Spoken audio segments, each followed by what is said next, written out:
everybody, and welcome to the Fortress of Comic News, episode 158. I am one of your hosts, Chris, alongside the Quarantine King himself, Mike. Quarantine King. Been quarantined for I don't know how many days now. I saw a thing that was like the virus has changed days of the week from yesterday to today and tomorrow. I'm like, yep. Sounds about right. Here we are. Things are getting worse, not getting better, that's for sure. Yeah, it's nuts. It really is. My work was asking people if they wanted to burn some PTO, paid time off, for those that don't know. So they didn't send people home, and so I'm home for like the next. Well, I took 2 days off last week, and then 2 days next week, so I'm off until like Wednesday, just because I'm like, sure, I'll get paid to stay home. Yeah. Yeah, my company's kind of still open week to week, but most people are staying home to work, and yeah, it's weird. People that have to go in are like accumulating PTO, because I don't know if they should be working. It's crazy. It changes by the week for me. I mean, I don't know.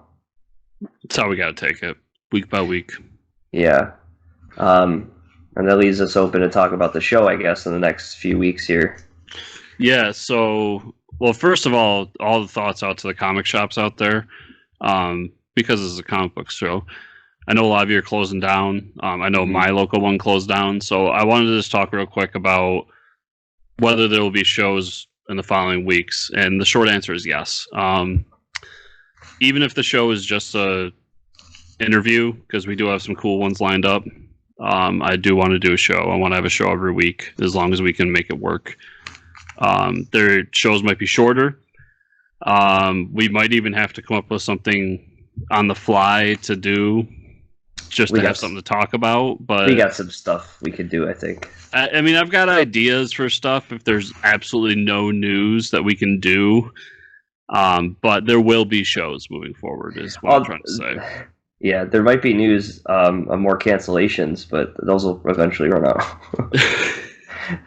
Yeah, and it's weird, because there's like a whole section of our show that I will be almost no part of, because my comic book shop closed down, and I've kind of made it to myself. Like, I understand that we're doing this show and I have to have something to talk about, but I'm also going to support my local shop, and I'm not going to buy digitally while he's closed. So some books that I already buy digitally for various reasons, I will continue to buy digitally, but the bulk of my comic reading is print. So, but there will be a show. We'll figure it out, Mike. I know we will. Yeah, and that being said, most of the news this week is stuff being canceled and postponed. So I guess we'll just jump right into it. The final episode of Walking Dead season 10 is being postponed. Final post-production cannot be finished, and due to quarantine measures they have in California. So that's first one off the bat. Walking Dead postponed. So we talked last week about that like sideshow they're doing. What is it? Walking Dead Our World or something. And that was postponed, and we weren't sure at the time. And after reading this and a few other announcements, it makes more sense to me now. Like, yeah, just because it's shot doesn't mean it's done. They're doing post-production up into like release, so people can't be in a room together, especially small, cramped rooms together. So it hurts production. But I guess they want to release this later in the year as like a one-off episode. It'll be interesting, especially if the second to last episode is like a real cliffhanger for something that's going to happen. Right, yeah. Who knows? CW now announces the season finale of Flash, as well as all the other CW shows, is postponed. Okay. So there we go. Flash is postponed, and DC is doing postponing Stargirl, which was originally meant to premiere on May 18th. No reason is given, but we can assume it's the COVID-19. So Stargirl was actually looking forward to that, and they were throwing a lot of money at that. But, yeah. Yeah, and I think, not to get too businessy on everybody, but I think some of these companies too are just like, damn, why couldn't we have been done like a week ago or 2 weeks ago? Yeah, right. Yeah. Because everybody's eyes would be on you right now. But Mm-hmm. yeah, you got to do what's best for everybody. So, Michael Bine has been cast in season 2 of Mandalorian for an undisclosed role. What do you think he's playing? I don't know. I have no clue. I really don't. You think he's wearing a mask? He could be Boba Fett. I mean, there's been a lot of Mandalorian rumors going around, a lot of like connections to the Rebel show being thrown out there, especially since Ahsoka Tano got like officially announced. Right.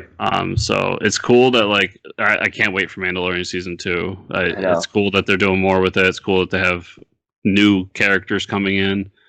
So yeah, we'll see. I have no clue. I mean, every week had a new character in it, pretty much. You know, every episode.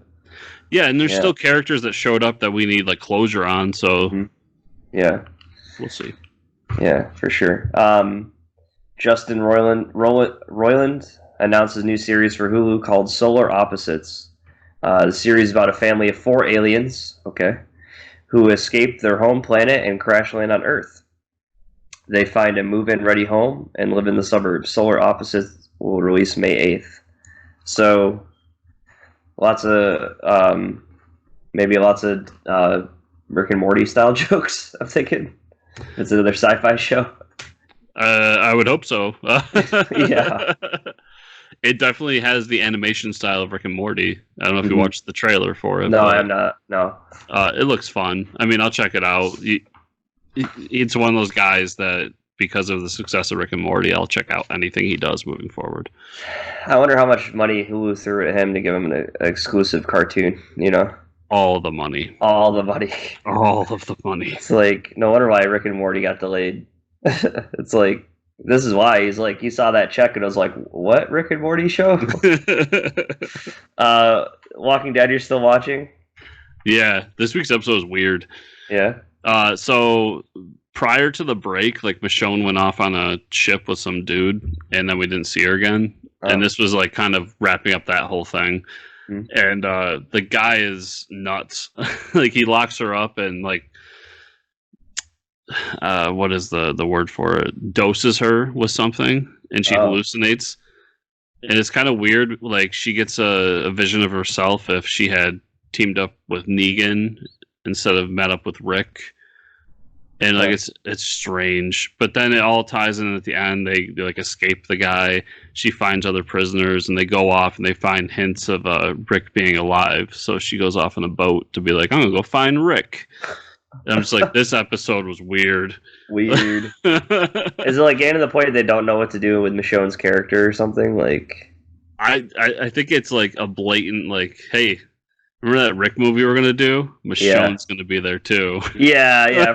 Like, all right, she's going to the big screen. She'll see you later.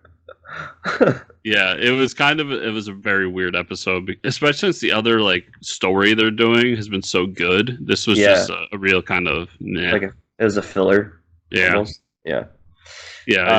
Gohan with the kids. Yeah, pretty much. Yeah. One of those episodes.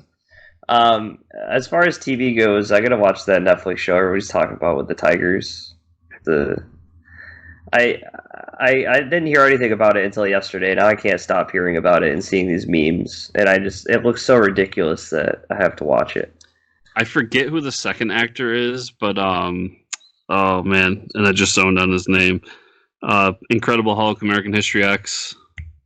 Which Incredible Hulk? Edward Norton. Edward Norton, yeah. Edward Norton and someone else are like having a Twitter beef over who's going to get the rights to the biopic for this guy. Oh, yeah. That's hilarious. So I'm just like, what is going on with this show? I need to watch it now. I don't know. People are talking about like how one lady ground up her husband and fed him to the tigers. I don't know what it's about. I have no idea. I don't think it's about anything. It's just like I heard like you watch one episode is the craziest thing you'll ever see, and you can't stop watching. All I know is that the memes going around, the dude looks ridiculous. Mm-hmm. And I saw one where they changed the wife's face with Hillary Clinton, and it's supposed to be funny, but maybe it's funnier if I actually watch it. Yeah. Which, if the grounding up the guy and feeding him to the tigers thing is true, then that's really funny. Yeah, for sure. Movies. I watched Birds of Prey. Oh yeah, did you like it? Yeah, I did like it. It was a fun movie. I thought Black Mask was cool. I thought Harley Quinn was a lot better in this movie than Suicide Squad. The fight scenes, like you had talked about, were really cool. And I think I had some talks with a friend about Cassandra Cain. I'm not the age didn't feel right, or like the way Cassandra Cain, and we talked about this, is like his Batman nerdiness coming out when we talked. Like, this is his only gripe about the movie. The Cassandra Cain should have been cast as like someone like the Spoiler, like a younger teen, not someone related to the Bat family. And then she goes out and hangs out with Harley Quinn at the end. But like, I that character didn't see. It was more like the Spoiler than it was Cassandra Cain to me. But that was my only gripe. I think the color palette was one awesome thing about the movie, especially the beginning scene where she's like running through that market in like New York City. The color palette for that whole scene is just like awesome. But anyways, yeah, it was a cool movie for sure. The sequence in the police headquarters too, where she's just like shooting them with beanbags. Yeah, the beanbag scene was really cool. I'm like, how do you? And I think the R rating really fit. I think that was what made Harley Quinn a lot better, was the R rating. Yeah, it wasn't R just to be R in the fact of like we need to say fuck a lot, like Deadpool did. It was like it was R in the way of like, yeah, like Harley, Zaz, and Red or Black Mask are all gonna do fucked up things, and they did. Right. Yeah, the face cutting off part was kind of ugh. Yeah, and I agree with you with the Cassandra Cain thing. I even thought the Zaz, including him, was more just to have the name there than to. Yeah, but it was done really well, so it didn't bother me too much. Yeah, and that was like the only gripe, but that's not even a gripe. Yeah. So I thought that was cool. Movie news. This is actually friggin' a huge letdown. The Batman movie has been delayed in its production. No details given of when it's going to go back. So, and I mean that now we're thinking it's like the movie won't even come out till 2021, 2022 maybe. Who knows? Anyway, who knows? I mean, this movie has been talked about for a while. I saw some pictures of like Colin Farrell as the Penguin. I was ready for this movie, and now who knows? But this is really sad. Same thing for Wonder Woman 1984 has officially been delayed to August 14th. Warner Brothers committed to the theatrical release. They wanted to. They said you have to see this movie in the theater, and they're assuming that the theaters are still closed into August. But we might see another delay, right?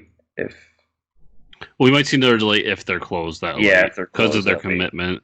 Yeah, we don't know.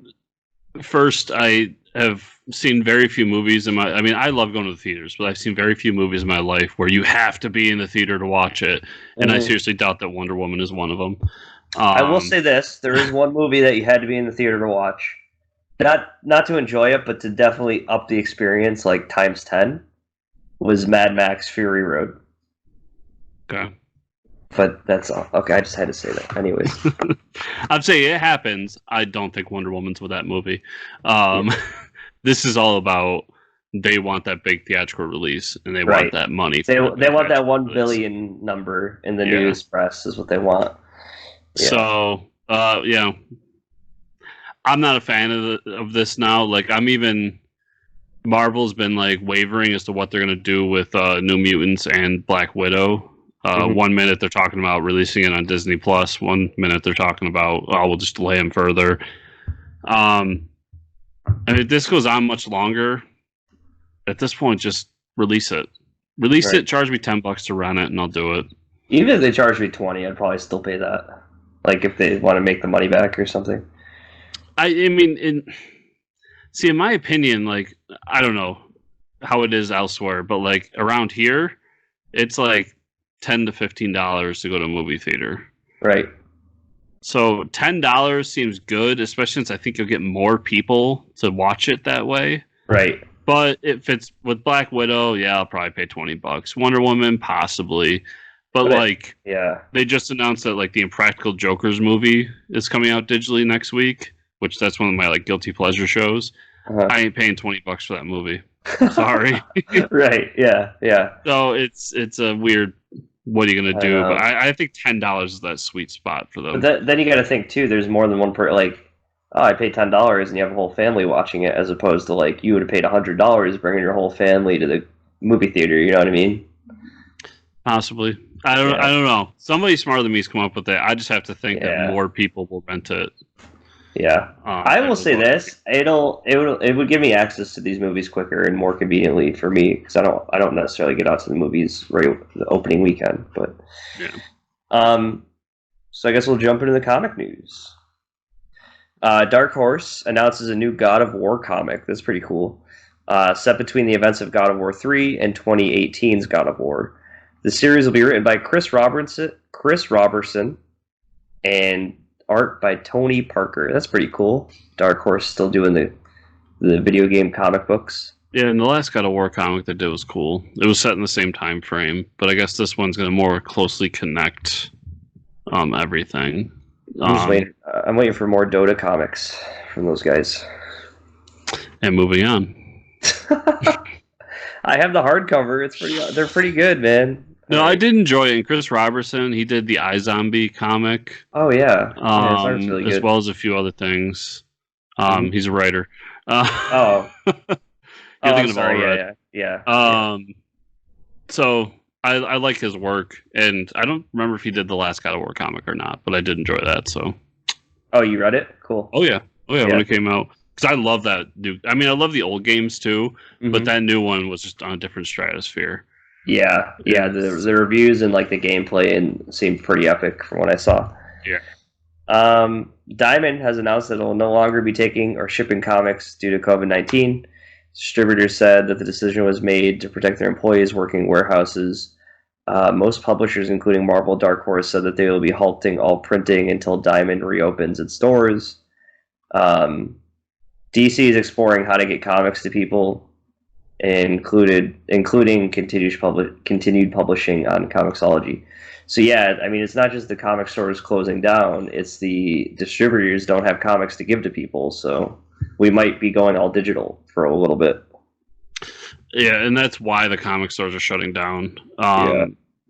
So a lot of these, I'm not saying Marvel's perfect, because Marvel wavered a bunch in the front, and I was criticizing them. I was ready to come in here criticizing Marvel, and at the last minute, they're like, we're just not going to publish. But a lot of publishers came out and said, like, we're not doing anything, no digital, no nothing, until this is settled. And I thought that was a great answer. Like, that's protect the direct market. Don't favor the digital-only people. And it, in a weird way, too, like, it gives you a chance to catch up. Right. I mean, we have so many delays. Like, okay, keep your guys employed, keep them working. Like, these are multi-billion-dollar companies. They can afford to pay some artists and writers to like catch up on their work. So I like that, even though I don't like the idea of not getting my comics. And then I thought DC's answer was not great. Yeah. They're still gonna distribute to like bookstores, which that was one of the things Marvel initially said. They're gonna distribute to bookstores, and they're going to find their own way to distribute. And now that's what DC's saying. And if Marvel goes back on this and does it, they'll say it again. But I don't think that's a great thing to do right now, because if you go digital only, you're screwing over your direct market. Right. And screw the bookstores. They don't make they don't keep your business alive. Right. Support a local. That being comic said, shops. I am not perfect, and when DC releases those 2 or 3 books that I get digitally through them, because I don't want hard copies of it, I'll probably buy them. Yeah. It's weird. Yeah, it's very weird. But I get it too. You get the printers running, you don't want to stop them, because if you stop them, it costs you money. And I get that. I do. But and also, from the same side of it, it's those printers, because I work for a printer, still have people working in those manufacturing environments. Yeah. Some people aren't using their PTO and don't have paid sick leave, and they're still printers, at least for us, have fallen under the category of necessary businesses. So there's still people being employed that need to put food on the table. So it's like, who does DC want to screw? I mean, like, do they, not print some, or they keep the printers printing the books, but then they have no way to distribute them? Like, how do they do it the best way, I guess? I don't know. Well, and the big thing here is that Diamond's based out of like New York, California, Pennsylvania, and I believe Connecticut. Two of those three are the biggest points for COVID-19 right now. Right. And so, yeah, I get not wanting your people out there. And I think I sympathize more with the store owner because I'm friends with a store owner. Oh, yeah. Yep. And it's tough because no matter what the decision is, somebody gets screwed. Oh, yeah, for sure. Yeah. So I understand the difficulty of the decision. I don't agree with the decision. I don't think anybody should be going after DC saying they're terrible people for making this decision. But I don't know. We'll it's tough. It'll change next week, I'm sure. It's been changing day to day with all these. Well, that's the thing. We had to point out DC because they're different from everyone else right now. But like Marvel went back on it, and we're gonna see like AWA in the next thing is doing something different that I'm not a huge fan of. Yeah. So. So AWA is partnered with Webtoons to serialize some of their upcoming comics and halt print publishing. The comics will be split between 3 to 4 parts, released weekly in vertical format on their website. So there you go. AWA is just releasing stuff right on their website. Yeah, I'm not a fan of it for the same reason, although I do like the idea of, hey, let's put them out for free. Yeah. I mean, that's a step in a better direction for me. And just get people to go to your website. Yeah. And I mean, it's also with them, it's tough because they did so many number ones recently trying to like start this new universe, and then the apocalypse happened. Right, exactly. So I would actually be a bigger fan if they decided to do this and do it with their number ones. Like put out Resistance, put out Archangel, and some of the other ones. It's a good idea. But we'll see. Yeah. Well, that's all the cancellations and delays that we have for now. So I guess we'll talk about the last few comics that we did get to read before all this gets canceled. Basketball Heads number 6, Joe Hill, Leo Max. We left off where the last bad guy that kind of turned on the main character is running at her with a gun, and she has an axe, and she tricks him and cuts off his head. So now she has three cut off bad guys' heads that are still talking to her, and they're in a basket. So there we go. We got the basketball heads. She basically figures out where her boyfriend's being held out on a ship with the police captain, who's actually a pretty bad guy. But come to find out, when she made this whole deal go down, the son of the captain said like a trick word that said he's in a bind. So like he was already set a trap and waiting for her when she gets there. And by the end of the issue, she's like tied up and being thrown off into the harbor. And unless her boyfriend, who's an undercover FBI agent, tells him where he hid all the evidence against the town, because they live in a corrupt town, pretty much. Pretty good, solid first series from Joe Hill. Yeah, it's interesting. I want to know more about like why this axe is. We've 6 issues in, we've had no description or anything about like why this axe is letting people live after they're getting their heads cut off. So hopefully you get some type of paranormal explanation. It's mostly just been a real world story with like talking heads. Kind of weird. Batman and the Curse of the White Knight number 8. What a finale that was, huh? Pretty epic. Oh, yeah. They kind of let the art speak for itself in this. Well, the artist and the writer, the one-man show, Sean Murphy, kind of let his art speak for itself. So he did less speaking, but spoke more with his art, I guess. This is the final showdown with Batman and Azrael. And, you know, they had to do it with a sword fight, and it was pretty epic. And there was this whole conflict, the whole issue of, like, will Batman finally kill someone? And Batman has finally, like, I'm going to kill him. Like, he was set on killing him. They have this epic sword fight, and Batman slits his throat and then decides at the last minute while he's bleeding out to stitch his throat back together. Negan. Yeah, pretty much Negan. Yep, yeah. And I didn't know you could just sew a carotid artery back together. Oh, he's Batman. Yeah, of course, and not even a sterile environment, so I'm sure he's fine. He is fine, I guess. Yeah, so he saves them, and then Bruce Wayne turns himself in and releases all his assets and fortune to Gotham City. And at the end, we get this epic moment of like, okay, Bruce Wayne has turned himself in. Why has he done this? And he's requested for someone to keep an eye on him. And the person that he requests to keep an eye on him is Jason Todd, who we see in like a military uniform. So this is obviously it's a different edition of Jason Todd. They have some history, but is he going to take up the mantle for the next installment? Have they even announced another installment of this, or? They did, and it's Beyond the White Knight, and that's why a lot of people are thinking he's going the Batman Beyond route. Oh, with Jason Todd. And yeah, because you don't use Beyond without thinking without Batman Beyond. Yeah. Yeah. So I kind of want to go against that now. Like, I think that it's going to be him passing the mantle to Jason through. Mm-hmm. Like, I think the first issue is going to be them talking in the cell and like things going on. And since Jason wasn't around for everything, and he's not a part of the GTO, right, he could take over, and that would be an interesting like change to what they usually do with Batman in terms of passing the mantle. And he has no fortune to really be like, well, you have a bunch of money, so why don't you just help the city with it instead of just punching people? I mean, he's just a military guy, it seems like. Well, yeah, and he's and in that way, it makes him very similar to Azrael in this version of Azrael. So, Yep. I love this issue, and I'm super excited for the next one. Yeah, this has been one of the best Batman stories in a while. I mean, it is absolutely epic. Yeah. Suicide Squad number 4. This is a great issue. This is the Tom Taylor Suicide Squad. This issue, if you ask me like what the new Suicide Squad movie will look like, this seemed like I kind of went through the issue thinking like I could see this on a big screen.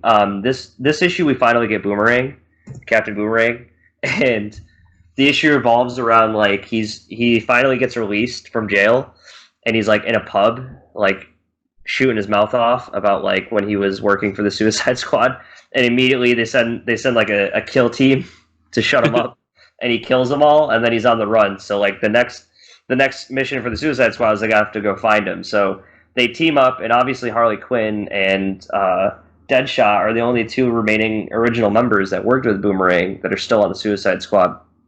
They're in pursuit of Boomerang, and as along the way, they all kind of agree that, hey, we're going to screw over this Locke guy that's in charge of Suicide Squad, and we need to find out who's really pulling the puppet strings of this Locke guy, like who's behind the Suicide Squad. So they all agree. They get Harley Quinn and Deadshot on the same page of like, okay, we'll betray him.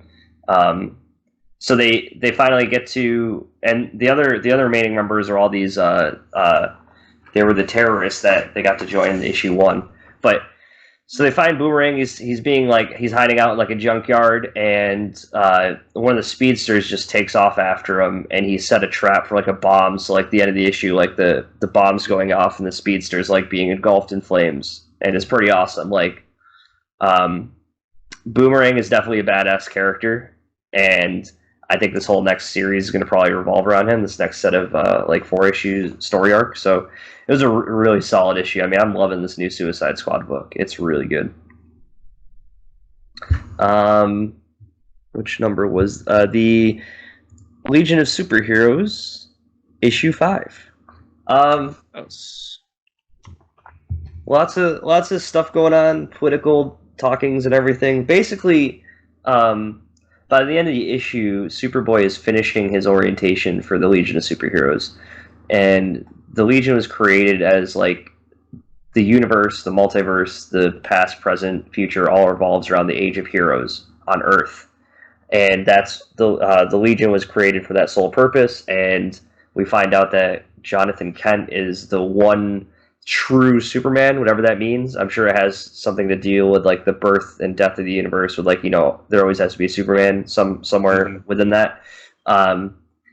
We don't really know what that means yet, and by the end of the issue, the conversation is we'll know when it happens, and that's pretty much what the characters in the book know. So it's like we don't know anything more than that, and neither does Jonathan Kent. But by the end of the issue, we find out that the Aquaman Trident has been found, and they need to evacuate Earth.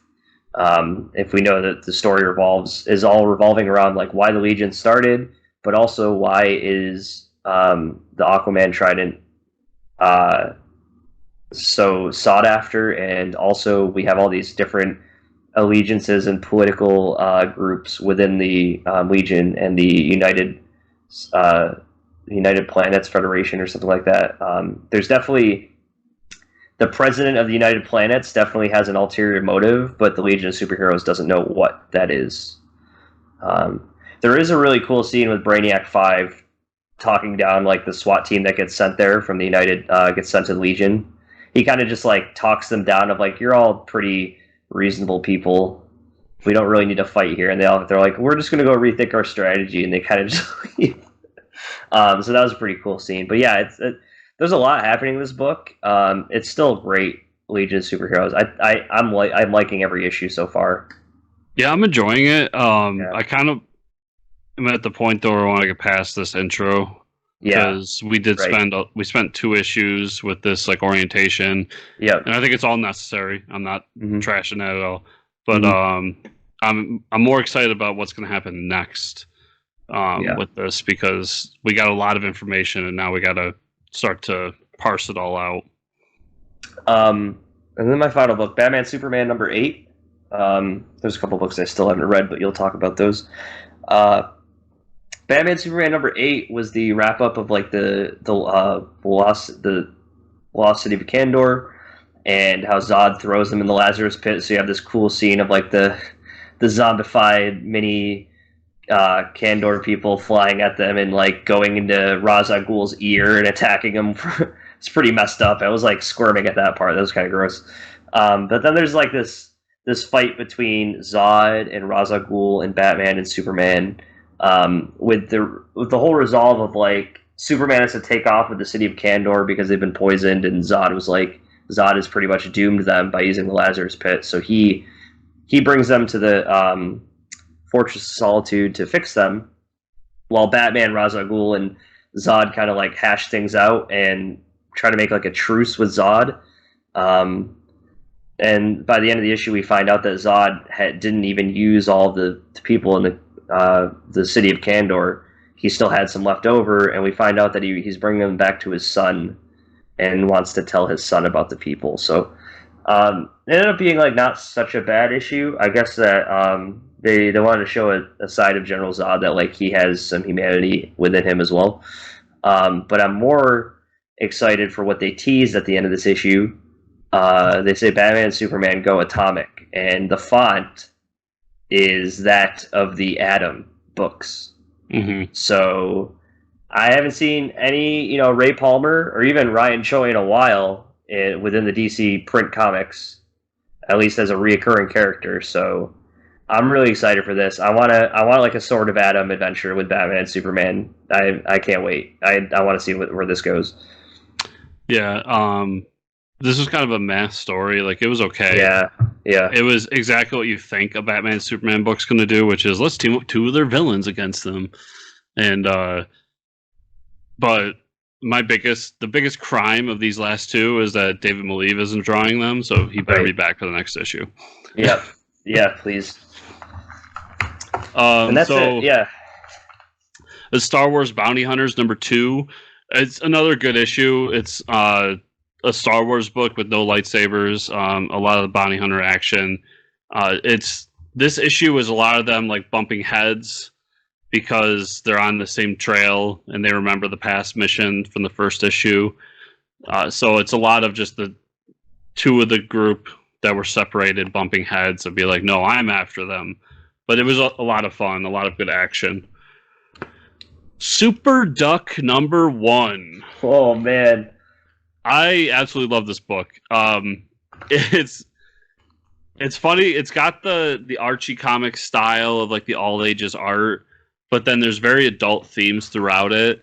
And it starts off with Super Duck fighting essentially Lex Luthor, and them having their battle, and then Super Duck realizing there's something wrong, and he ends up getting beat in the end and going to the hospital where Nick Fury shows up, except it's a duck. And he tells us that Super Duck had been taking these like vitamins to make him Super Duck, and now those pills are slowly starting to destroy him from the inside, almost like a cancer, so he can no longer be Super Duck. So the story was a little bit different from what I was expecting, but I like the idea of like Superman can no longer be Superman, now has to be a civilian. And I'm wondering how that the other like superheroes are going to come into this, because we were told that there'd be other superheroes in this universe. But I highly recommend it. I thought it was a lot of fun and did some really cool things in it. Tarot number 4. This was the Avengers Defenders crossover. What I'll say is a cool little crossover. It takes place in like early 70s continuity of Marvel, and I love those teams, and it was just a lot of fun. It was a lot of like messing with reality and multiverse stuff. So if you like Marvel and you like that era, it's a cool book. I would definitely recommend it. Spider-Man 42. I haven't talked about the last couple issues, but basically Spider-Man and Boomerang have to team up to find these pieces of a tablet that gives you like ultimate power. And in this issue, they run into an old enemy of Spider-Man called Gog, and it's this giant monster thing. It's he calls it like his own personal Haiju. Nice. And we get his like backstory of where he came from and everything. So it was a cool issue of like who this creature is and what he's doing. Mm-hmm. And this storyline Otley's back on, so the art has been fantastic. Awesome. Ravencroft, Institute for the Criminally Insane, number 3. The big thing with this issue was we find out that Punisher is in Ravencroft, which is interesting. That's weird. And there's these creatures that live underneath Ravencroft that are trying to get out, and that's kind of the crux of the story here, is that these creatures want to get out and like take over. And they find a way to trick Kingpin and the other villains running the Institute to think that they're fighting them when they're actually in a different place altogether while they make their move. So I really liked it. The sad part is that D-Man dies in this issue, and I love me some D-Man. Oh, man. And then my second to last book is Falcon and Winter Soldier number 2. And this is a cool issue because it's Falcon and Winter Soldier realize they think they got to find someone who's a protege of Baron Zemo, and they end up finding out that it's actually just Zemo running everything. And they kind of have to make a deal with the devil and say like, there's 2 divisions of Hydra, and Zemo tells them like the other guy's way worse than I am. So who do you want to deal with, the devil you know or the devil you don't? Mm-hmm. So they kind of team up with him to take on this other version of Hydra. It was a lot of fun, and then the ending was really cool with kind of the twist in it. And then I read The Boys Volume 7. Boys is really good. If you haven't read The Boys, I recommend it. It's a lot of fun. Did you check out Road to Empire? No. The Kree Skrull War number 1? No, because that's a reprint. Oh, it is? Oh, okay. I didn't know if that was Kree Skrull War is like an 80s Marvel story. If you never read it, it's really good. Oh, okay. Okay, yeah, I should check it out. It's one of those like must-read Avengers stories if you want to read Avengers stuff. Okay, then maybe I'll check it out. I did have it on my list to read. I didn't know if that was like the new, because I know Empire is the new event happening. So yeah, it was the new event happening. Yeah, well, not anymore. Yeah, sad. Well, like where can people find you on the internet? They can find me at Fortress Ricker on Twitter. Where can they find you and or the show, Chris? Well, they can find me at Fortress Chris on Twitter. And they can find the show at FortressComicNews.com. Remember, everybody, 5-star reviews on the iTunes and other podcatchers. And if you are watching this, to like, subscribe, share, comment down below. You know the whole story. And also, find me at chrisrunt.com, CHRISRUNDT.com. And in the link down below will be my Kickstarter. Currently, as we are recording, we are at 38% funded. In 2 days. We're over the third mark. Yeah, 1/3. Nice. So I'm really happy about that. I'm really excited, but there's still a long way to go. So guys, go check that out. It's in the show notes. And follow me because I'm going to be on a bunch of podcasts this week. I just did Comic Book Rundown talking about Miracle Man, and I got a few more lined up, so keep an eye out for those as well. Nice. So, everybody, thanks for watching, and thanks for checking out Kickstarter. Thanks for contributing, and we'll see you all next week.